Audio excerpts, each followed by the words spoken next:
Good morning, everybody. It is the 8th of April. Holy cow, how'd it get to be April already? The EUG meeting to order. Now remember to sign in online. Link is in the agenda. And we will start off right away with Tracy with metrics and the reports review. All right. Good morning, guys. These are some of our Splunk metrics for the month of March.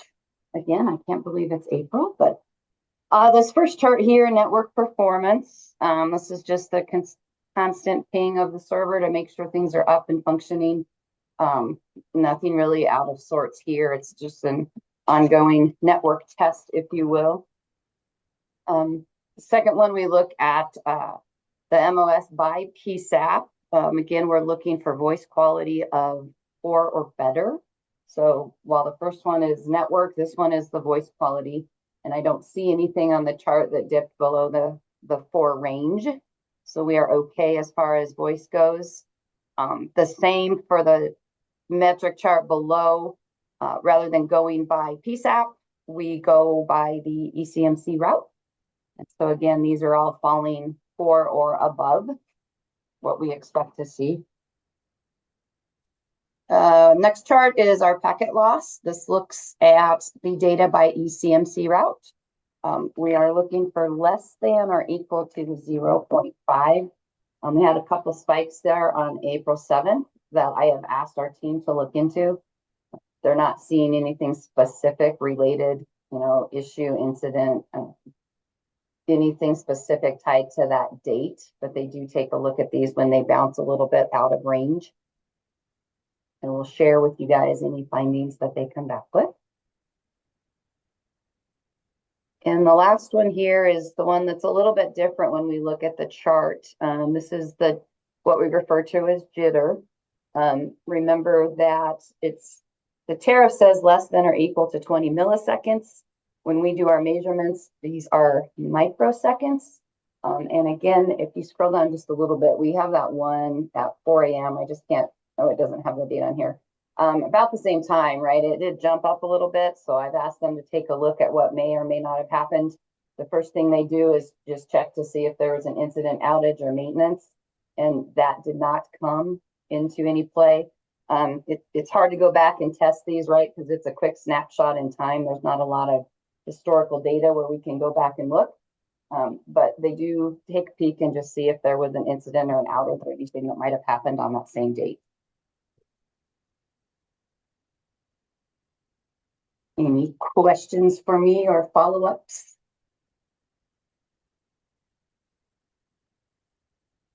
Okay. I think we have the tracker.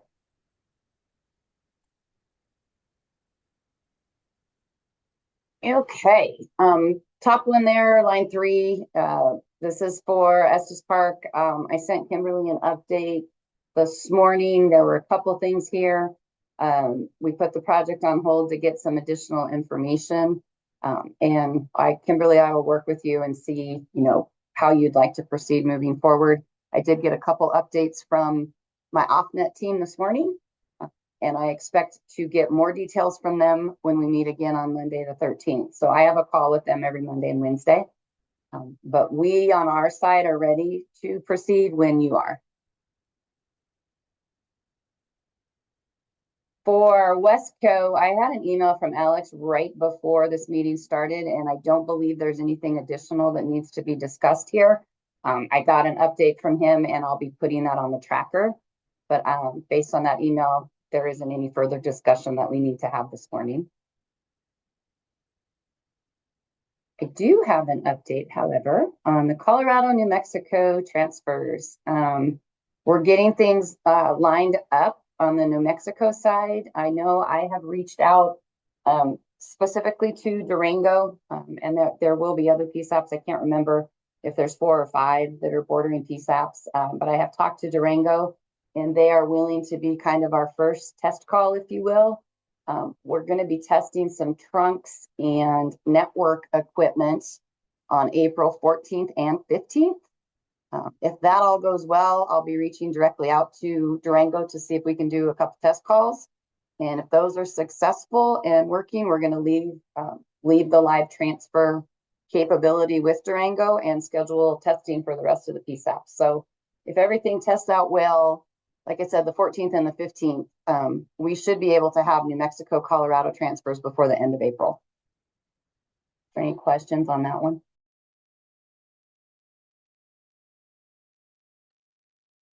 Okay, and thank you to Durango for agreeing to be our test PSAP. Star code cleanups. I did get the file back from Jennifer where we can make the changes with the exception of the 2 Colorado State patrols. So I will be sending that over to Kim Haig and crew before the end of today so that we can get that project taken care of and closed out. ECATS is still out there. This was a 2024 project solution that was rolled out to everyone. We still have, I think, 10 or 11 PSAPs out there that have not taken the solution internally. We did have a conversation with Colorado State Patrol San Juan, spoke with their PSAP, I believe his name's Benjamin and Rebecca. We have provided them the IP form that Entrado needs to get ECATS up and going at their location. So we are moving forward with that one. I had a couple conversations about a month ago with Blackhawk, and we're waiting to get IP information from Blackhawk, and we can hopefully get them completed as well. If there are any other locations, like I said, there's probably another 9 or 10. If you guys are interested in ECATS, or if you've gotten to where your call handling equipment will accept it, let me know. It doesn't take a whole lot of time or effort to get this set up. Network performance project. As far as the top one, this is the Ethernet circuits. Those are moving forward. Updates coming out either Thursday or Friday. The last couple weeks I have waited, Stephen and team, until Friday morning. The reason for that is I have activation scheduled pretty much every Tuesday, Wednesday, and Thursday. So I want to make sure when I send something out on Friday that you have the most updated information. And we, like I said, we have an activation every Thursday for the next couple months. So going fairly well. We had a little bit of a hiccup with one yesterday. We just need to, I think it was a Cat 5 needs to be installed by the PSAP. That was Federal Heights. And as soon as that is done, I'm going to try to work them in to the schedule to complete their project. So moving forward, we have Rio Blanco tomorrow. I think Westco and Grand Junction are set up for next week. So we're moving forward on that piece. Middle Mile, again, that's one that we leave on here. Tressa and Tim give updates each quarter. So the update on that portion of it is provided to the authority board once a quarter. And I think, scroll down just a little bit. Let's see what's on the second half here. I don't know if there's anything still down there or not. Oh, yes. Okay. Phase 1, phase 2. I did have a phone call yesterday from Paul Brown on our side, and he is working with the compliance group and regulatory teams to come up with the best option for you guys for that second location in Colorado. He had hoped to have it today before this call, but just due to all of the ABCO sessions and trainings and conferences taking place, he hasn't gotten it 100%. So if he has it prior to our next meeting, the request I have was to have him reach directly out to Daryl, because I know they've been communicating over the last few months on this one. So he will reach out sooner rather than later. But if we could put him on the schedule for the May meeting, if it's possible, right at 10 o'clock, he will hop on and share with everybody what he finds out. And that is all I have as far as current issues for the tracker. If you guys have anything you'd like me to add or change or update, you can let me know now, or you can shoot me an email and we can get it added for you if there's things we need to track. If we want to, we can pop in and look at like the GIS and Carbine tabs of this. I know I was provided before this meeting this morning an update from Entrado on GIS. It was after sending this agenda out, so they might have some different updates. If Rich wants to go ahead and share anything that is different as of this morning. Sure. Can you folks hear me okay? Uh-huh. Okay. We continue to be very successful. We did another load of GIS boundaries last week. That went well. Overall, I this morning, just to get a feel for it, I looked over the last 4 days for the entire state. So this includes the PSAPs that we've deployed, which is roughly, 31 PSAPs are up and running now. But including those PSAPs as well as all the other PSAPs that we haven't turned up yet, just the last 4 days, the 4th, 5th, 6th, and 7th, roughly we've received 28,000 calls. Over 5,000 of those have been GIS routed. So we're at about 23% of all calls in Colorado are being GIS routed, when a good amount of the population still hasn't been deployed yet. Hey, Rich. Yes. Jackie's got her hand up. I didn't want to pause Okay. or go on too Hi, long. Jackie. No, thank you. Sorry. Hi, Rich, go ahead. I wanted to talk about the MEC tab on this spreadsheet go ahead with your report. Okay. Thank you. If I can I steal the screen for a sec? Hold on just a second. I'll fix it up. Sure.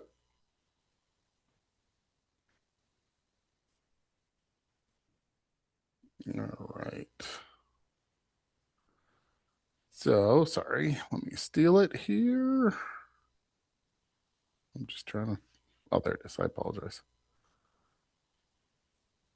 It says host disabled attendee screen sharing. Yeah, I'm looking to see if I can fix that or if it's something that's set up in the meeting that I can't fix. So give me a second. Sorry. Okay. No, that's okay.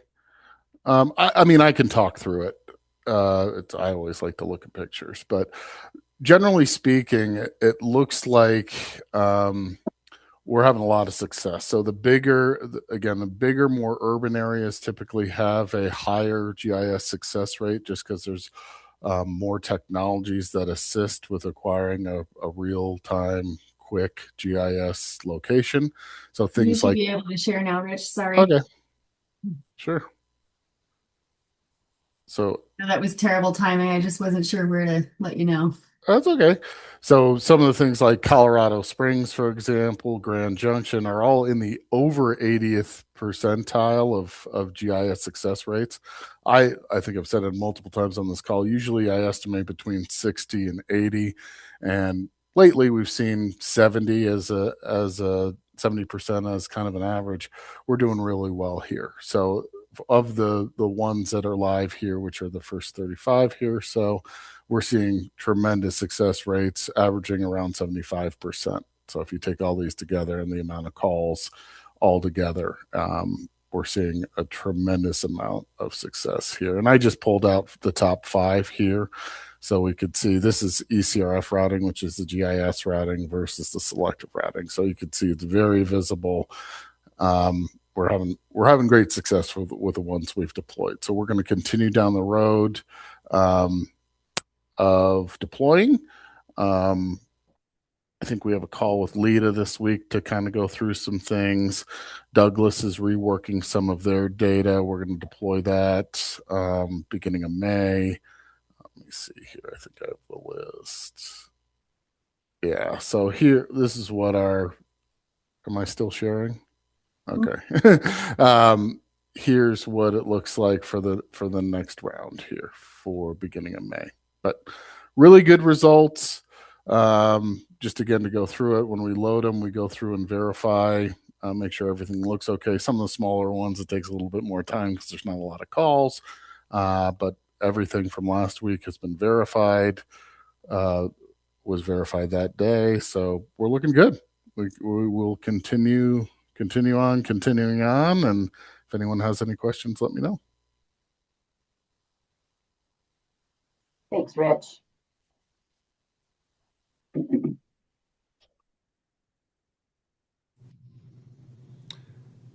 you want to pull up the tabs again, and Jackie can jump in and talk about what she wanted. Yeah, carbine or mech.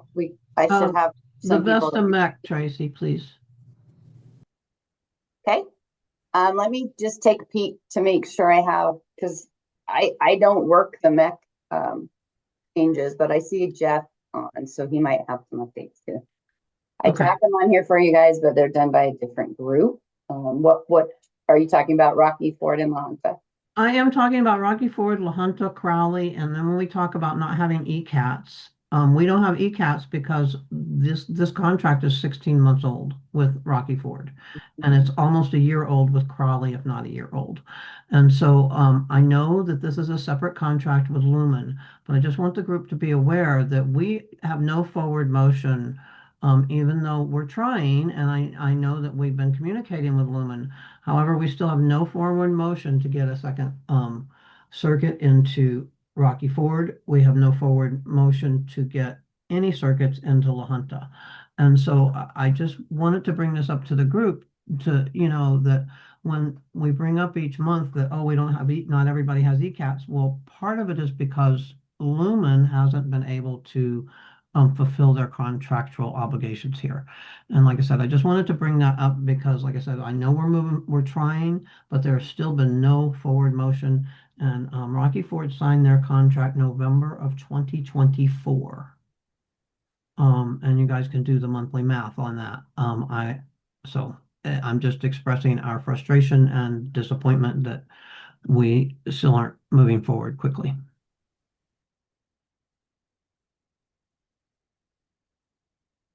Jackie, this is Jeff. I will apologize, and I understand your frustration on that. We've talked through those meetings.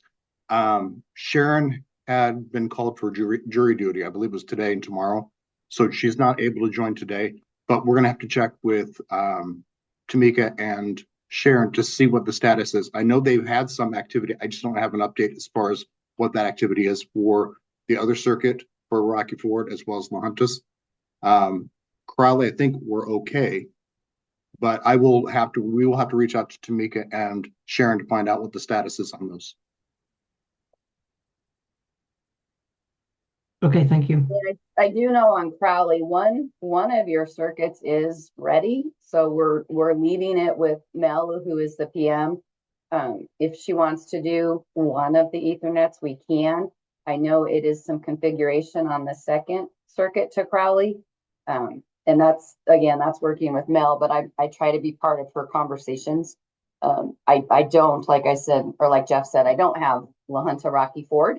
I do have a meeting with or without Sharon. I have one with Tamika on Friday. And if Sharon's not on there, Jeff, I can bring this up and ask Tamika. She can only go so far as to what she can see, but I'll see what I can get for you Friday. And that way we don't have to wait till our next meeting. Thank you. Let me make a note here, Lahunta. Okay. Hey, all, if we're done with this subject, this is Rich. Can I just back up to the GIS routing for 1 second? I just want to make a comment. I apologize. Yep. So once we get through here, I think I showed on the screen, we have another 12 counties or so that we're planning to get loaded up in the beginning of May. After that, we're kind of at a standstill. So there's a good amount of counties left after that, roughly 20 or so, including Arapahoe, Denver area, some big areas that hasn't gotten kicked off yet. So I just want to reiterate here that if you would like to move forward, and I think from a technology perspective, it's great to move forward. GIS is only helping us here. Please reach out with the process that we've defined. Also keep in mind that we do have boundaries that we can use in an interim period of time that we will provide you and validate with you if you don't have anything to work with now. So after May, unless we start getting some feedback, we're going to kind of slow down here because a whole bunch of these remaining counties haven't reached out or we haven't started the process yet.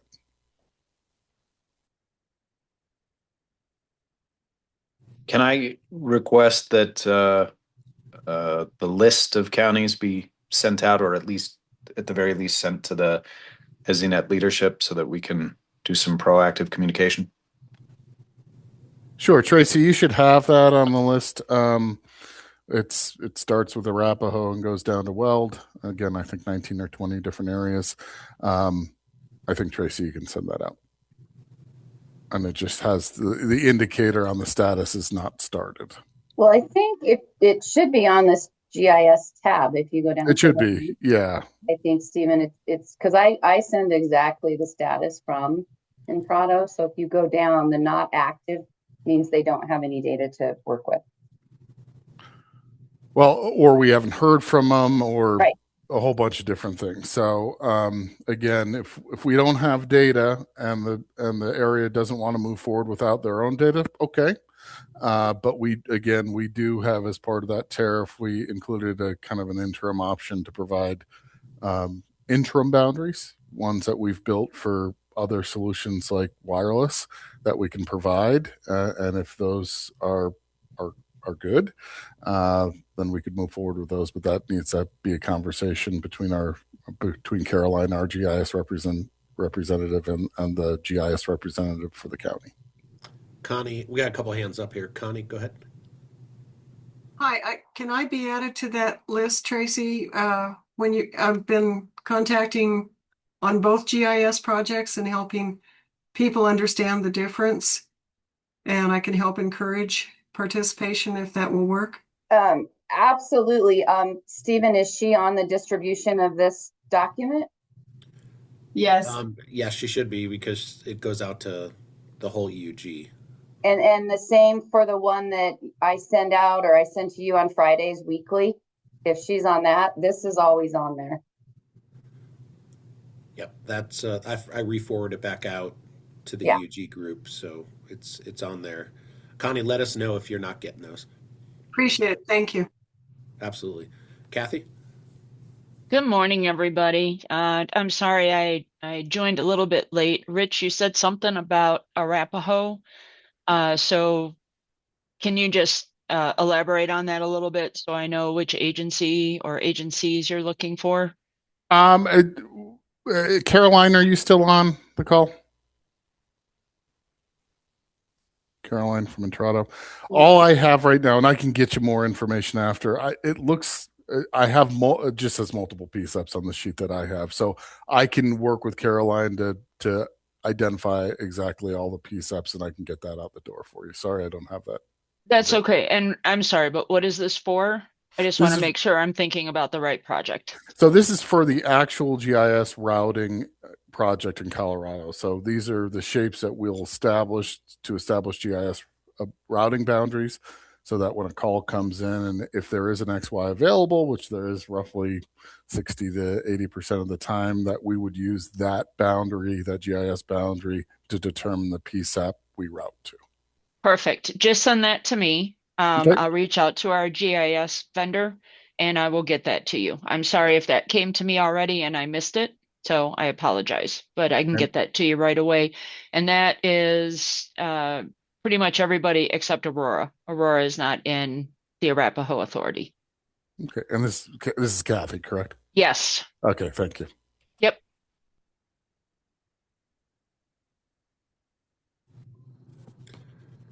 Rich, you have anything else on the GIS portion?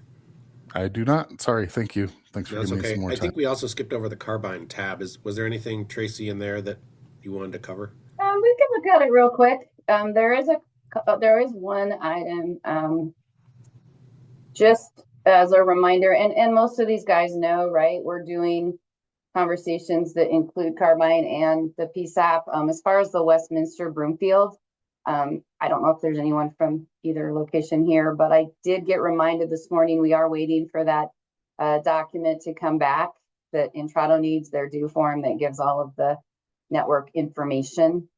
Once he has that, we'll be able to kind of start the clock, if you will.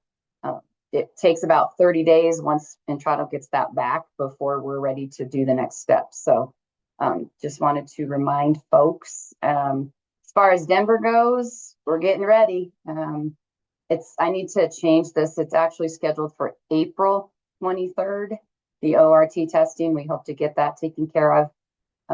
Trying to meet the May 1st deadline that Converge 1 has. So I will change that to April 23rd. That's my mistake. And I have a kickoff call tomorrow to start the Durango side. So moving forward on this one.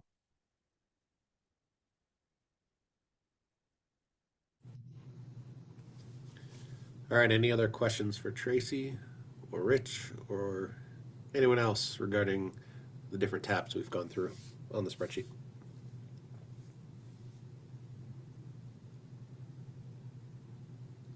All right, hearing nothing, going back to the agenda, I believe Tim was up next with the new improvement plan. Tim? Hey, good morning. Just wanted to highlight that we did file that on Friday. I know that the commission assigned a proceeding number. I don't think it's been noticed yet, though. So I don't think any timeframes have started, but I wanted to at least point out that it's on file. There are a few confidential documents. I'm actually working on an NDA to make it easier for everybody. I'm doing that right now, so I'll send it. Steve, I'll send it over to you, and if you could just send it out to everybody, I'd appreciate it. I'll do that here shortly. And then I did want to talk about getting together and discussing this. I know that obviously there'll be a process through the commission, but I thought it might be helpful to have a series of discussions to talk through these projects, see, what we would like to move forward with, maybe some adjustments or modifications or what have you. So I wanted to see if folks would be interested in talking through this, or if we just want to let the commission process play out instead. Any thoughts on that from the group? Kimberly? I think talking through this would be great. I think meetings are great. I know I missed the other two informational meetings that were had. Notice, so we have some time to move things around on the calendar to attend. And also, can you just speak to the CCOA document that we sent over for Lumen to review and hopefully respond back on? Yeah, so I'm working on a response to that. So I think that'll be done today or tomorrow. So I'll send that back out to you, and we can talk through that once you've had a chance to look at it.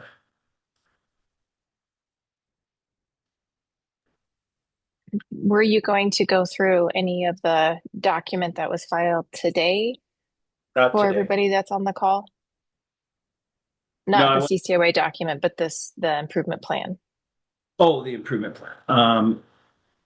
Well, sure. I mean, it hasn't changed since what we put out as possible projects. There was a slight adjustment. We didn't get the feedback on the last mile connections for a terrestrial provider.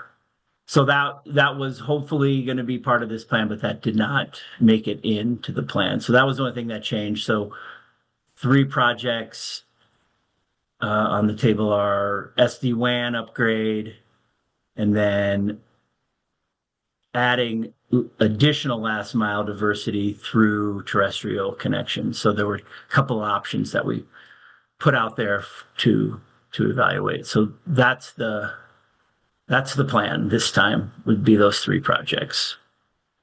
And I'll take any questions anybody has. How about Matt? Good morning. Tim, what is your long-term thinking about the MRC that's proposed? Currently, it would be in the improvement plan, potentially in an adjusted improvement plan fee in the tariff. But this is a 2-year plan. What is your thinking for post-implementation on that MRC? Well, similar to the MRC for the existing last mile providers, that would go on into the future to pay those carriers for their service. As a part of the base rate for ESInet service, or as? Yes. Okay. Thanks. Kimberly? So I have not read and reread the document thoroughly, so excuse me if this is already in there, but I know the ESInet user group specifically was wondering about project management and really focusing on some quality controls, project controls in the next improvement plan. Did CenturyLink address that in this document? We did, yes. So there is a section on project management for implementing these projects. Yes, so that has been addressed this time. Okay, thanks.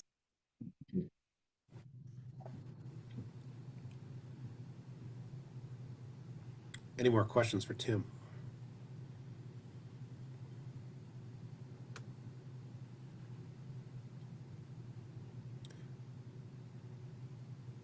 Steve, I'll throw out some dates to move forward with and see how that works for folks.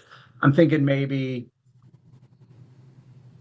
we just set a time each week aside, or maybe every other week, and we pick a day. So I don't know if Tuesdays, Wednesdays, Thursdays work best for folks. I know we have a series of these meetings on some of those days as well, this and the task force, but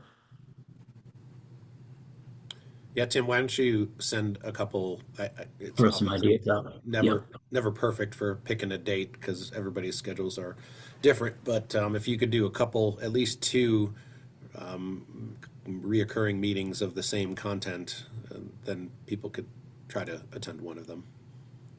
Sure, you bet. I'll throw out some ideas. And are you thinking in the near future? Yes, probably within the next couple of weeks. Figure we should probably at least begin some conversations. Okay.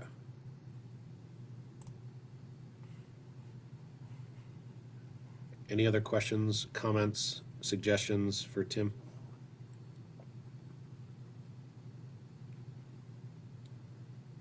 All right, thanks, Tim. Hearing nothing, we're moving on. The next is the NASNA panel that actually Daryl was coordinating. Oh, Kimberly, sorry, I missed your hand. That's because I was late on pushing the button. So, Tim, again, you may have covered this in some of the other informational meetings that I had to miss, so I do apologize for that. Are the projects proposed tied to outages or any trends and stats? And when we sign the NDA, will we see some of that background documentation that drove CenturyLink to propose these particular projects? Well, we didn't list any of the specific events, but the events that have occurred over the last handful of years, many of them come down to losing the connection with the PSAP for a variety of different reasons. Could be the very last mile, it could be a wire center issue, but so we're just basing it on the fact that we want to maintain last mile connectivity as best we can, and we're providing a few new options to maintain that connection. But no specific list. They're just sort of all of the events that have occurred, and many of them are just losing that connection. Okay, thank you.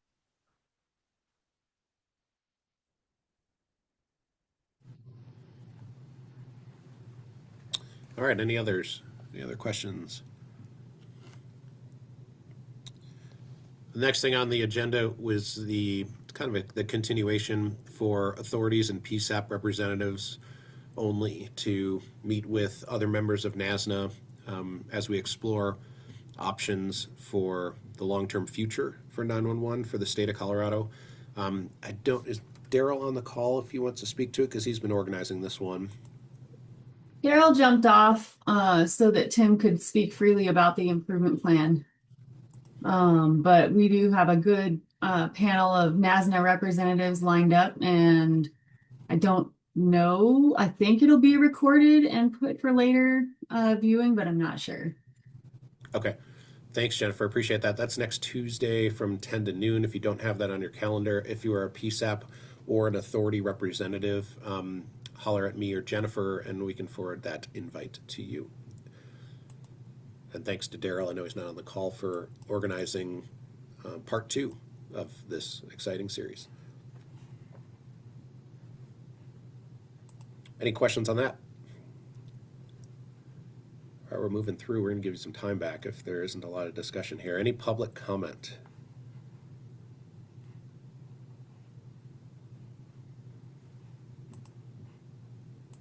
Seeing none, hearing none. Anything else for the good of the order for today's meeting?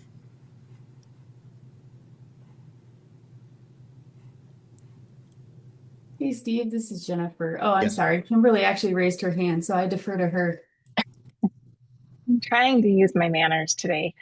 I was just thinking if we're done early, would Tim Tressa be able to go through some of the details on the project plan since all of us are gathered here for that? I don't know if they're prepared to do that, but it's only 10:40, so we do have some time if we want to dive into certain sections.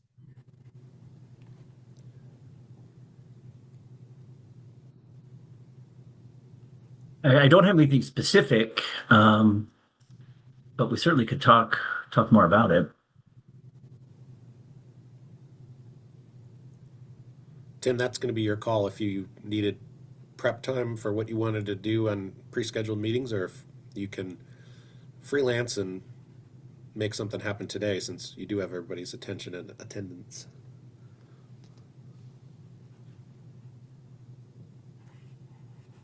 Well, I mean, what would you all like to talk about? Like I said, I'm not prepared to.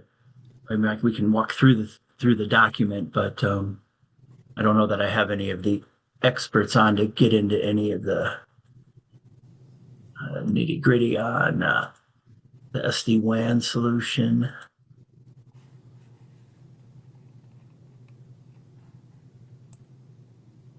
So I'm not sure if I'd be super helpful on some of that stuff, but we can try. Hi, Matt. Go ahead. Are you comfortable Yeah, talking about the? Oh, sorry, Matt. Go ahead. Yeah. No, we you're can- good. I'm wondering if we could display what was filed and just sort of skim through it and cover the highlights as a starting point. I'm sure. Jennifer, do you have that up? If not, I do. If I have it. Before we get into that, I just wanted to, because we have some new names and faces on here, I just want to make it clear that we have 2 concurrent GIS projects going on, and I know Connie's done a lot of work to outreach and make sure people understand. But we've got Geocom reaching out for GIS data sets, and we have CenturyLink/Intrado reaching out for GIS data sets. And it's super important that governing bodies and PSAPs respond to both of those requests. And I've got this up on the screen. Jennifer? Yeah.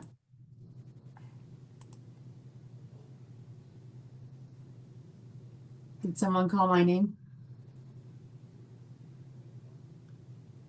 Thought so. I thought so too. I thought so too. Sounded kind of like Connie. It was me, and I guess the thanks got cut off. So thank you. Oh, you're welcome. Thanks for the work that you're doing to help people understand. All right, Tim, the floor is yours. And Tim, I was Actually, going I'll to turn it back to suggest. Steve, who's running the meeting. Sorry. No, it's okay. I was just going to suggest, if you're not comfortable not having a technical representative to talk about it, is the project management piece something that you could speak to, since that's been brought up today. Sure. Well, let me just kind of walk through. So, the SD-WAN upgrade is just a continuation of the technological transformation from your traditional copper networks to IP, and where SD-WAN comes into play is really maximizing the the network capabilities, integrating other solutions similar to what we've proposed here with other carriers.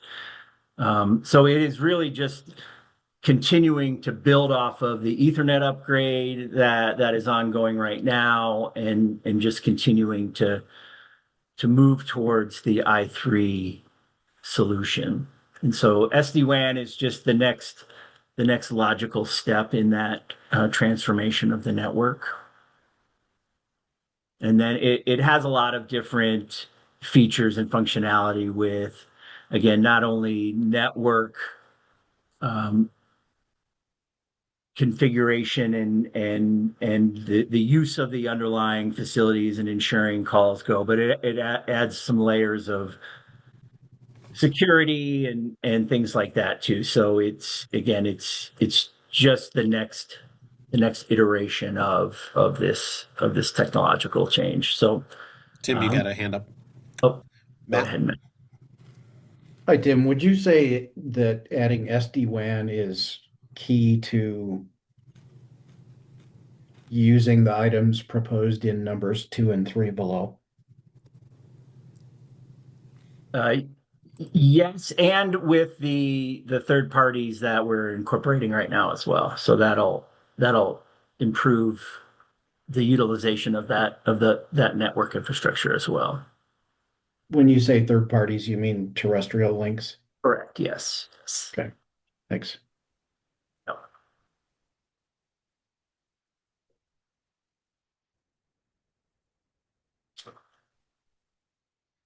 So there's just a little bit more information about some of those, just again, the security and the service quality, interoperability. So we can, I think, it'd probably be helpful just to let folks read through some of that information again. And but if there are any questions at any point now in between when we start having some meetings, please shoot those over to us, and we'll get our experts to weigh in for you. And then the other two solutions, so it's just a little bit further down there, is enabling two solutions, and they're not dependent on each other. Generally speaking, there's one scenario that affects maybe 2 or 3 locations where there isn't enough wireless signal. So the Starlink solution really would need to be incorporated into that DeGero location solution for bandwidth purposes. But otherwise, generally speaking, these are separate solutions that we can incorporate into the last mile connection for the PSAPs. And when I say the PSAPs, we're wheeling off of the 81 locations that are currently undergoing the Ethernet upgrade. And then these would be, and they're the same ones that have the ESInet enabled at those locations. So these are generally not backup locations, but I know that there are a couple of those that have been incorporated into these solutions have been incorporated into. But when it's 81 PSAPs, the list is provided in one of the attachments, and it should be it's the same list that you all would have seen with the Ethernet upgrade as well. But that one of the documents that is confidential breaks down by location all these different costs for all the different solutions. And so they can be incorporated at, every location, some locations, no locations. I think those are the kinds of things we want to talk through based on the costs that came back and what makes the most sense to move forward with. And then in terms of and then there's some Intrado costs in there that would be needed for the SD-WAN solution. Just working with some of the equipment that is monitored that's on site. So there were some costs that were incorporated into the proposal to fully implement the SD-WAN solution. And then, as mentioned, we took the feedback that you all provided with the project management and incorporated some costs with that, and then some concepts around what we would be or could be doing to manage these projects as they are implemented, similar to what I think what Tracy's doing now, but we put some costs in this time for that kind of work, and then we can talk through the types of solutions that the folks are wanting, or feedback, excuse me, that folks are wanting as these solutions are implemented. So, Tim, the project management costs and the details of what CenturyLink's going to provide for those services are within the confidential documents that the NDA will be able to cover? Yeah, generally speaking, I'm sure there will be some other questions, but yes. Okay, thank you.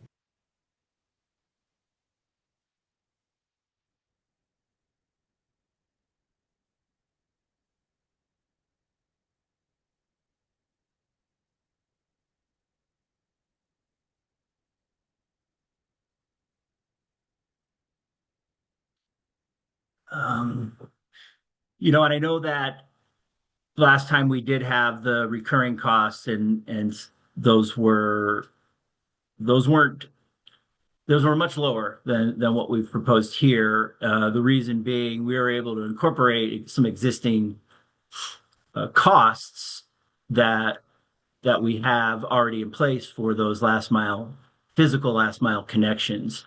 And so the offset for the recurring charge from the current network improvement plan was definitely lower. But there would be, like we have with the current plan, there would need to be some ongoing charges, because we are going to have ongoing charges from these providers to us.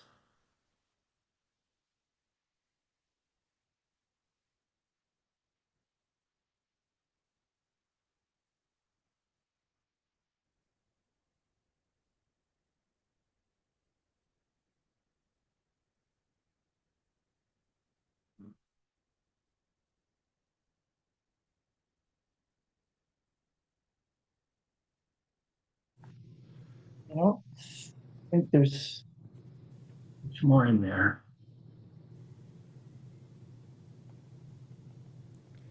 Tim, what's the turnaround time once an NDA is signed to get those documents? Immediately. Okay. And you'll have that out to us soon. Yeah, I'm just finishing it. I'm having some problems with the Word application right now, but yes, I'll get that out here soon, and then as soon as folks send those back, I'll send out the documents.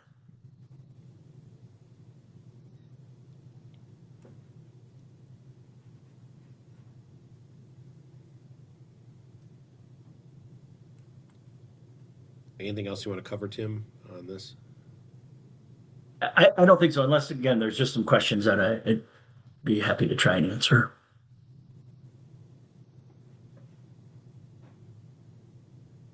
Any questions from anyone? Knowing that most probably haven't had a chance to read it, but is there anything that's come up?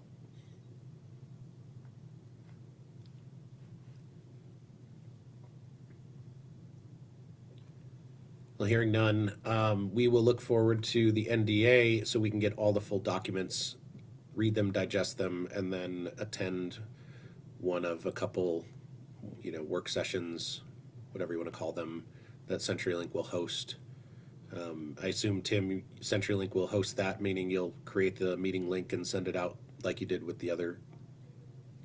Yeah, I can do that. Yes.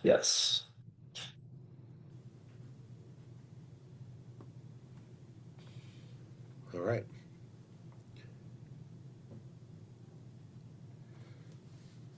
Anything else for the good of the order for today's meeting?